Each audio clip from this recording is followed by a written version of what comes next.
நான் ஃபாத்திமா அஸ்மினா. நான் சொல்லுகின்ற இந்த விஷயங்கள் உங்களுடைய ரிலேஷன்ஷிப்பை இருந்தேன்டா அந்த ரிலேஷன்ஷிப் உருப்படாது.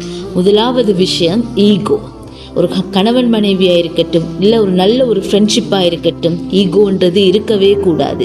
உங்களுக்கு ரொம்ப பிடிச்சவங்க ஒருத்தரோட சின்ன பிரச்சனை நீங்களாக போய் பேசிட்டீங்கன்னா அது சரியாகிடும்.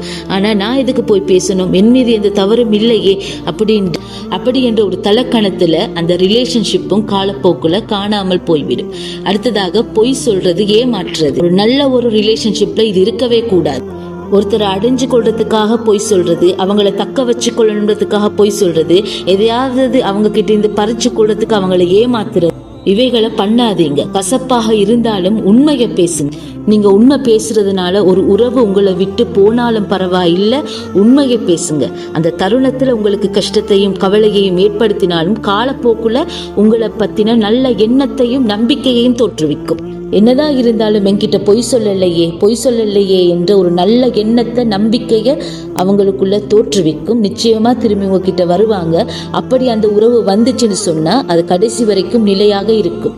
மூன்றாவது துரோகம். உங்களை நம்பினவங்க முன்னாடி இந்த வார்த்தையை கூட உச்சரிக்காதீங்க. இதுக்கு முன்னாடி சொன்னதை எல்லாத்தையும் மன்னிச்சிடுவாங்க, ஆனா இதை மட்டும் மன்னிக்கவும் மாட்டாங்க, மறக்கவும் மாட்டாங்க.